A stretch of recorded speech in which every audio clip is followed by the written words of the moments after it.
So this is the new X-Bolt 2 Hunter Series. It's your more traditional looking gun. It's got the walnut stock, blued finish, no muzzle brake. Looks like a gun your grandpa might be carrying in the woods. But do not let looks deceive you. This is a precision shooting piece of equipment. We put it to the test for the last couple of months. Stick around, we're going to show you what this thing is all about. The classic walnut stock has a low glare satin finish with checkering on the palm grip and forend. The recoil pad attached is the new Inflex recoil pad, which is 1 1/4 inches thick and does a great job of absorbing the larger magnums. The barrel is a sporter contour barrel, which is great for hunting and shooting. It's heavy enough to give you great accuracy, but not too light that it heats up too quickly. It has a non-reflective matte blue finish and comes in 8 popular calibers for 2024. The 243 Win, 6.5 Creedmoor, 308 Win, 6.5 PRC, 6.8 Western, 270 Win Mag, 30-06 Springfield, and 7mm rim mag. The biggest changes with the new X-Bolt 2 is the action and trigger assembly. I didn't know that we really needed upgrades and changes on this. But now that after I've had this in my hand for the last couple of months, I'm really glad they made the changes. The new adjustable DLX trigger is definitely an improvement over the previous models. You will see that it has absolutely no creep or take-up.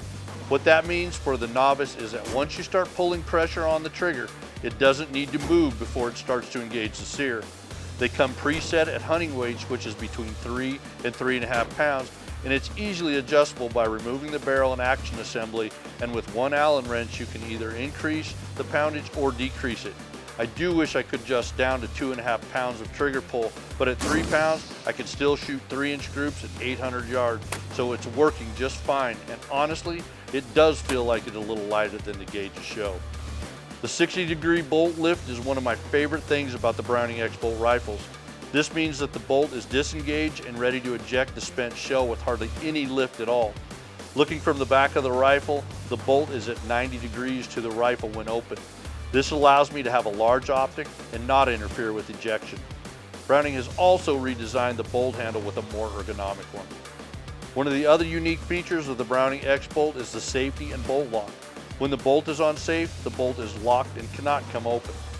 This is a great feature as your bolt isn't going to come open when going through the brush and possibly get twigs or branches in your action, or worse than anything possible, losing your bolt.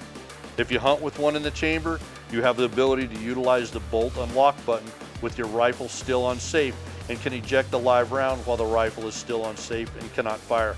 It's another great safety precaution by Browning. The bolt itself has been spiraled, which does reduce a little weight. But more importantly, the redevelopment of the receiver and bolt gives you more bolt guidance.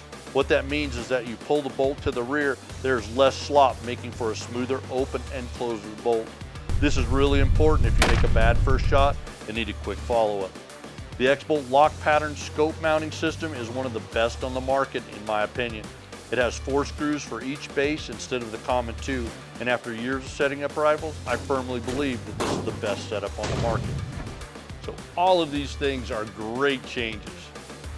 But what's important is how does this thing shoot? After shooting several different kinds of ammo with different loads, we determined which one was best for our 6.8 Western test rifle. And then we started shooting for groups out to 400, 500, 600, and 700 yards. As you can see, accuracy is not an issue with this rifle. It's got the good traditional feel of an old school rifle. With the X-Bolt 2, it's got all the new bells and whistles that you're gonna want. And you can get into an X-Bolt 2 in a fraction of the cost of what a custom rifles cost. Buy yourself more ammo, get yourself an X-Bolt 2, and head to the field. You're gonna be happy you bought one.